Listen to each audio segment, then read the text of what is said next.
with a history stretching over 5,000 years and a culture distinctly different from all Western countries. The country of China is incredibly complex.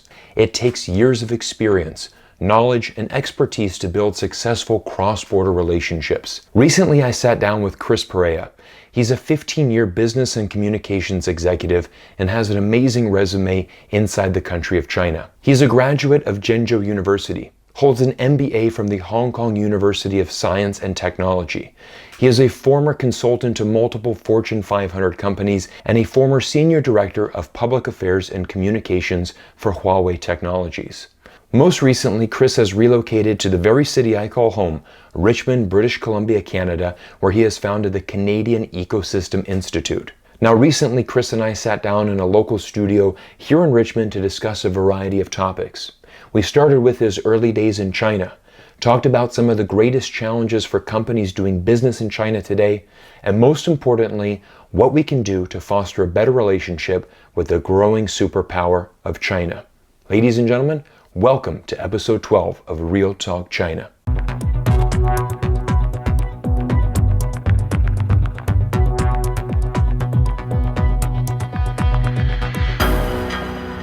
Yeah, so Chris and I, we've known each other for probably about a year now, and I think what's connected us is, both of us have spent a significant amount of time, over 25 years combined, inside of China. Chris, I always like to start off my interview kind of going back to the beginning. Mm-hmm. So tell us, like, how are you interested? How did your China journey begin? No, it's good question. So the first time I went to China was in 2004. Mm-hmm. China was definitely a different place back then.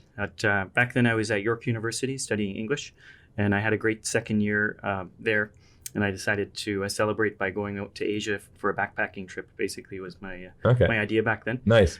So I got to China, and I actually didn't leave. Nice. Basically, oh, amazing. That's a short story. But okay. But in 2004, I spent 3 months in China during a summer, and I realized, hey, this place. I remember looking in from my hotel window in Beijing, and then later in Zhengzhou.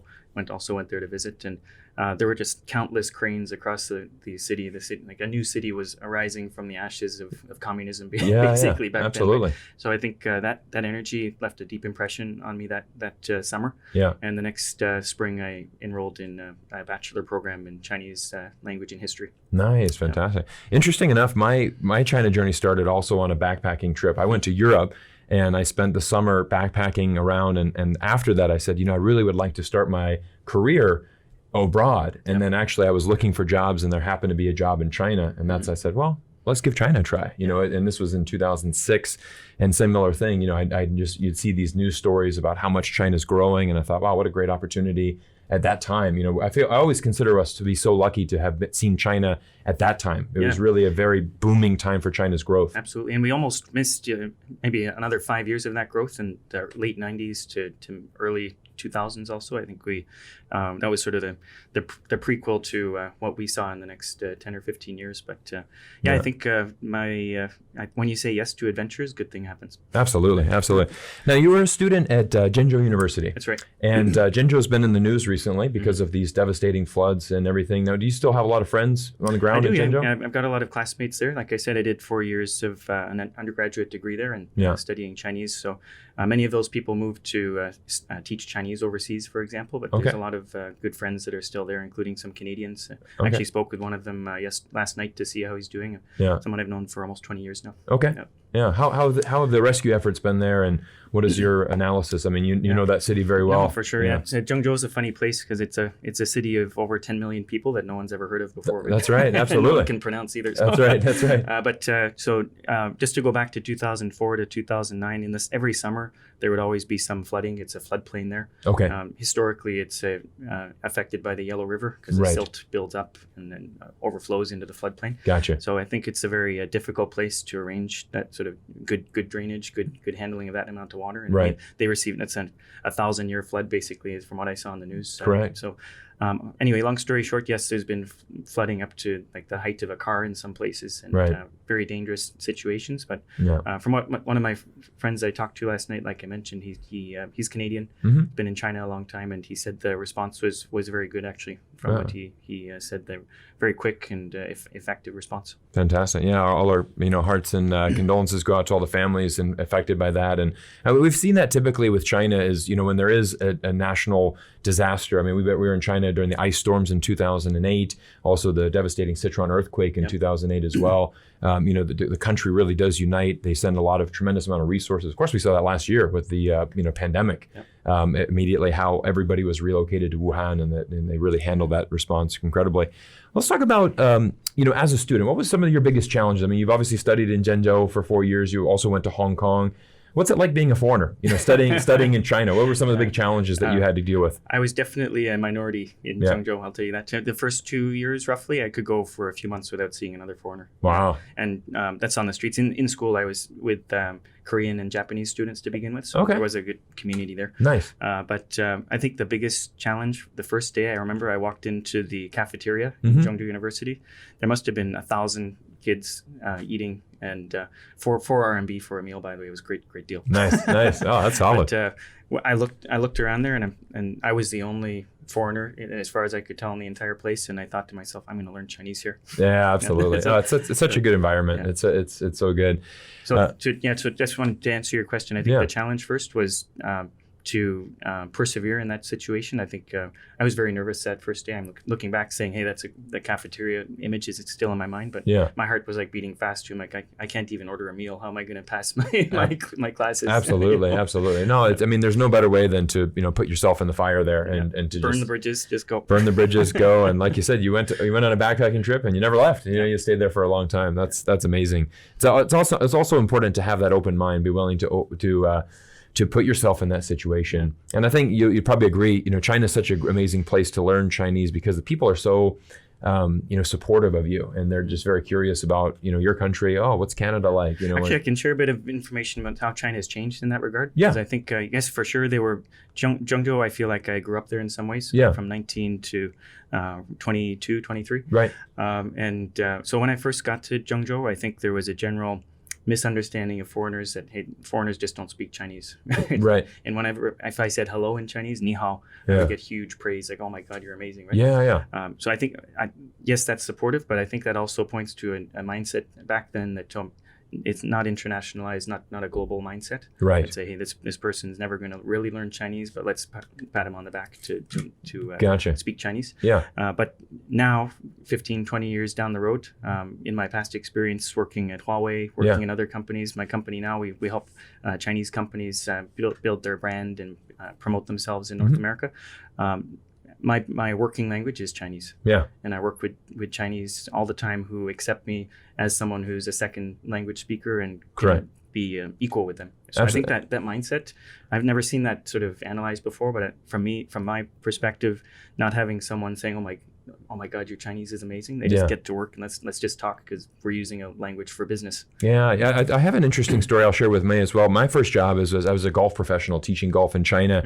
And I remember when I first got there in 2007, there really wasn't a foreign national that was teaching in Mandarin. It was very rare to find a foreign national teaching. And I remember going to a very high profile golf academy in Beijing, and there was a very famous foreign instructor there. And he had been there for a number of years, and I was amazed he didn't really speak any Chinese. And he just said, you can never really learn to speak Chinese and teach golf. Like, it's just never going to happen. Yeah. And you're just going to have to always surround yourself with a translator. And my colleagues and I were looking at each other like, well, why don't you just learn? Like, it's not impossible. I mean, you can learn this language. Fast forward to today, a good friend of mine, he has the largest academy in Shanghai, about 25 golf coaches that work for his brand. He's got about 10 foreigners. Every single one of them now is expected to speak Chinese. Yeah. And in order to be on that team, they, all of them speak fluent Chinese. Most of them give lessons in Chinese. Yeah. And the expectation has just shifted so much in 15 years. 2007, you're expected to have a translator. Oh, you're never going to learn Chinese. Now it's like, welcome to the team. Within a year, you need to be coaching in Chinese because that's a very interesting development. That the idea of being 55 or 60-year-old expat. You go to China, you have 3 translators to go buy your go to restaurants with you, buy your medicine, buy your groceries with you. Correct. You need to be more competitive these days in China, and I think speaking the local language is necessary. Absolutely, I totally agree. Now, Chris, I want to talk about kind of this golden age that we were talking about in China's development. Both you and I were on the ground during some really big events in China. One of the big ones I feel was in certainly 2008 Beijing Summer Olympics. That was really a marquee event for China. Really kind of announcing to the global world, hey, we're here, we're building, we're expanding. And the next event was 2010, the World Expo. Yep. And I was in Shanghai during that. It was up until that point, it was the most successful expo. The expo also lasts 6 months, so it was an incredible amount of time, because it was just tens of millions, if not hundreds of millions of visitors that came to Shanghai to experience that. Yep. And again, that was really, these 2 events were used as a way to really catapult Chinese society. Tremendous amount of growth in the number of metros that were built and infrastructure projects. Now, at that time, you were consulting with a lot of Fortune 500 brands. That's right. So I want to know, what were some of the biggest challenges for these companies entering in China then? But most importantly, how's that changed? What about now, companies that are doing that? Because you also, help companies go into China. So I want to know, how has that changed? What were you doing then? What are you doing now? Yeah, sure. So after I graduated, I came back to Canada for a few years. But then 2 years after that, I started a consulting company helping Canadian companies do business in China, like you said. Yeah. A lot of it was helping them sell old manufacturing equipment to China. Right. Doing business, helping acclimatize to the local business environment. And I think back then, one of the bigger challenges was just understanding, how does this country work? Yeah. Who should we connect with? Running into a lot of roadblocks, trying to use the Canadian or American way of doing business in China. Right. And I think that's okay. I think you can bring a different model to a country, but you can't ignore media relations. You can't ignore government relations. Correct. Going to business meetings. And I think on both sides of the divide, Canada, North America and Asia, I think when Chinese companies come to North America, they generally will overlook media, overlook government relations, overlook business connections and true friendships when you do business, and just import-export, basically. Right. And that was possible back then. Right. And the challenge was, how do you do that effectively? Yeah. Whereas now, fast forward 10 years, 12 years, I think that model is more risky, because when you're in a business environment, you need to have that ecosystem around you, right? Which is why I called my company Canadian Ecosystem Institute. Correct. We help them build that ecosystem, build friendships, go to business boards of trade, go to talk to local media, tell them what you're doing. So I think the challenge now for a Canadian or American or Western company in China is, hey, you need to first, some people on your team need to speak Chinese, and you need to build real connection in the country and actually be a local company. Yeah. It's a good insight, and I mean we've just seen how much that's changed, and similar thing. I mean we've seen. Relating it back to the golf industry, and I was working in sports marketing and helping, for example, we were working with Liverpool Football Club and HSBC, many different big brands as they're trying to enter in and really get involved in sport, because sport is growing so rapidly, and we see that as a huge growth for multiple things. For example, NBA now 20% of their revenue comes from China, and so like you said, I mean NBA's gone to as far as they have an entire new division. It's just the China NBA, and they have to have locals employed, and then very high level talented foreign expats that speak the language and just have adapted. And I like that, the ecosystem. I think that's really important when you're it's not just about doing business import export. It's about creating a team, having a identity. This is why a lot of Western companies fail in China, by the way, is they will bring their business model to China and then entrust a third party to do all of the connections for them. Right. So we would never do that to you have your business, you would never say, hey, can you please just do everything for me? Right. No, it's a good point. So if you got to be in the country and build those connections. Absolutely.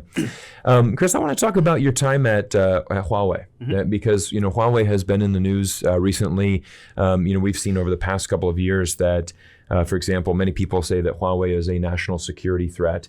I think for most Westerners, we don't really know a lot about Huawei. Obviously, on the ground in China, it's one of the biggest tech companies. It's the largest producer of smartphones right now. I mean, they're continuing amazing growth. They're much more than that, though. I mean, they have so many different projects around the world. They're also one of the most innovative companies. They take around 19 billion US dollars every year, reinvest that back into research and development. One of the interesting projects, you were involved here in Canada, Huawei's operations in Canada. And one of the things that I learned was fascinating is there's up to 5 million people here in Canada that don't have access to broadband internet, which I found very surprising. I had no idea that would be the case. Tell us a little bit about your time at Huawei and kind of some of the projects that you were working on. Oh, sure, yeah. So I started my time at Huawei in HQ in Shenzhen, doing speech writing, media relations, media content, external communication, corporate communications type work. Yeah. Later, I was brought to Canada, and the data that you just mentioned, the data point, 5 million people without high-speed internet. Not sure what the specific number is, but the point was when I was sort of analyzing, hey, how's Canada doing with high-speed internet? I realized, hey, we're talking about 5G and 6G internet, whereas some people don't even have 2G. Right. Like in the north, right? Yeah. So I was looking like in a place like Iqaluit. If you go out 2 kilometers outside of town, there's literally no signal.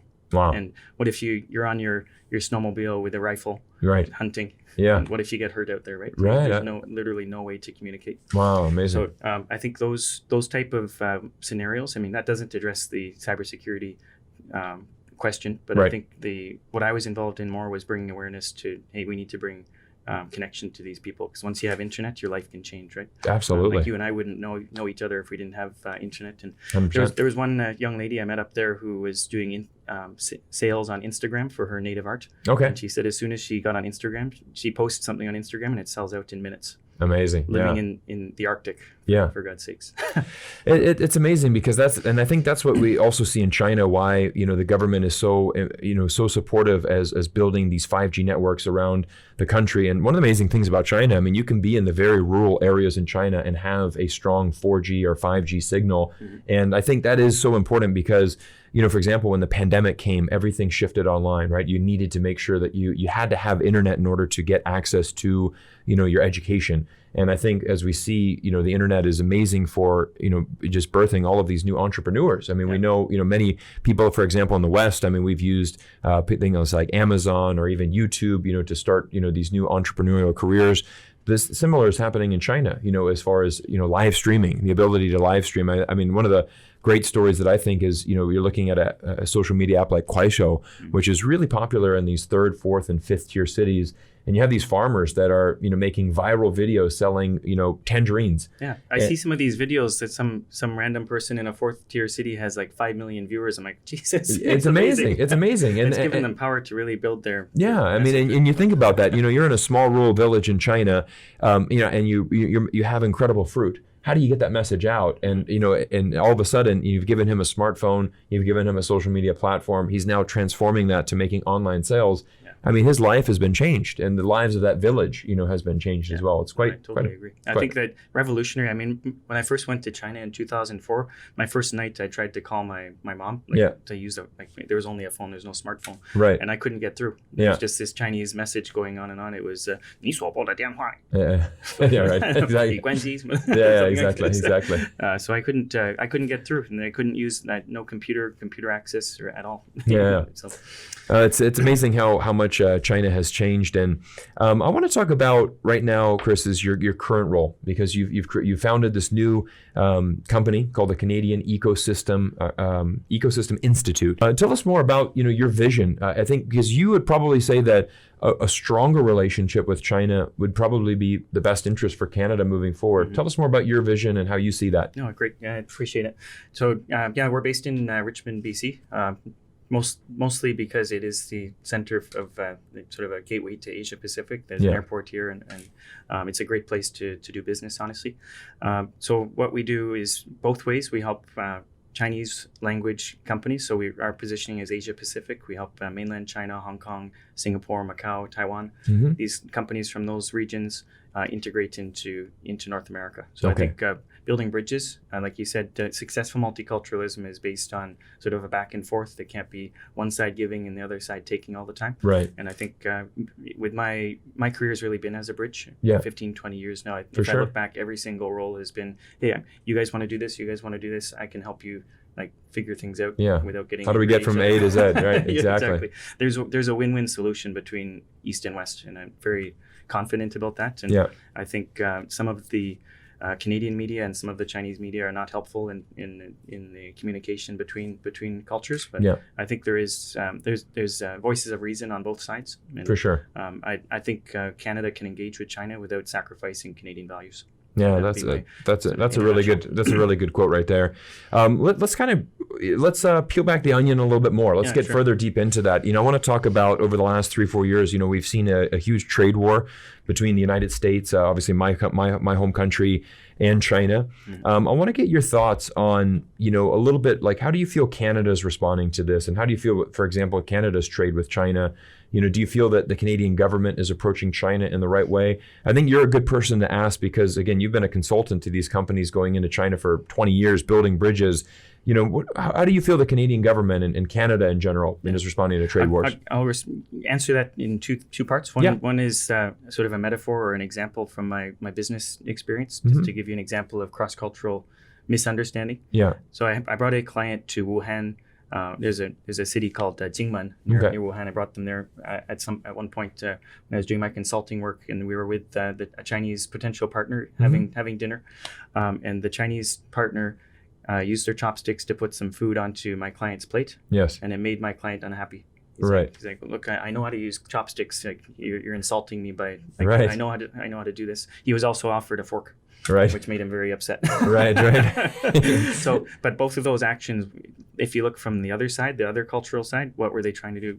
So putting food on someone else's plate in Chinese culture, it's not just because you're a foreigner, it's every single person. You're going to put it on their plate, and this shows you respect them and you care about them. 100%. So these two cultures colliding here achieved the opposite of what they wanted to do by doing something they thought was right. So that's a difference of expectation when you're communicating. So if we bring that to Canada, China now, with the high-level communications, mid-level, even on-the-ground people on the street talking to each other, I'm very sure that 90% of all of these disagreements are because we're speaking the same language. We're all either English or Chinese, but the cultural language, where the expectations embedded into that language are different. Right.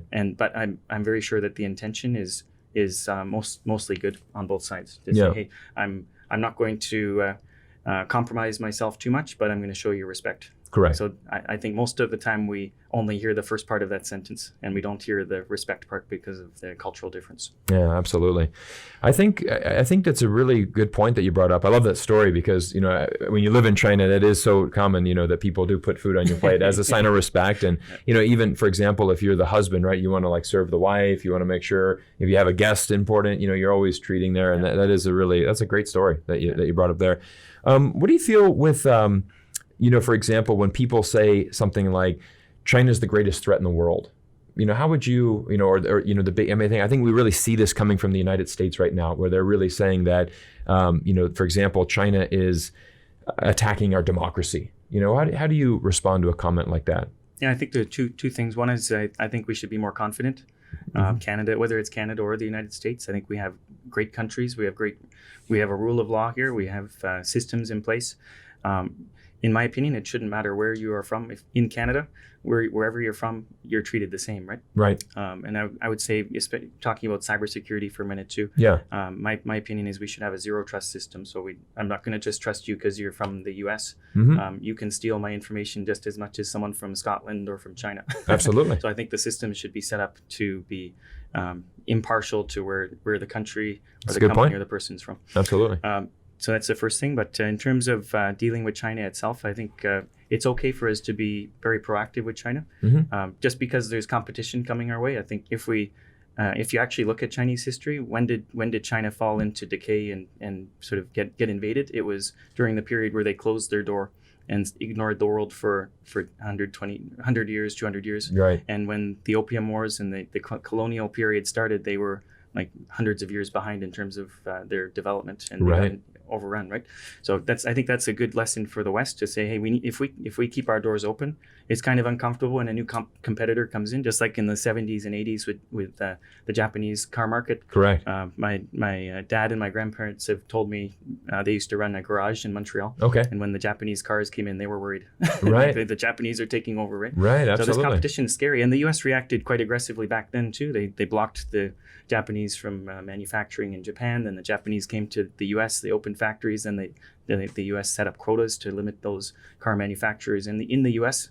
So the Japanese at every step were sort of blocked also. And Right. I think it's I'm a market competition guy. Yeah. And I really believe in the power of competition. I between things. So it makes us stronger. I do. You know, interesting side note on there. My wife, she bought me a T-shirt a couple months ago, and it was in Chinese. It's an Adidas shirt, and it really meant for athletes. And it says "Ta qiang, ren ta qiang," right? and so, and I thought that was so profound because that translates to he's strong, let him be strong.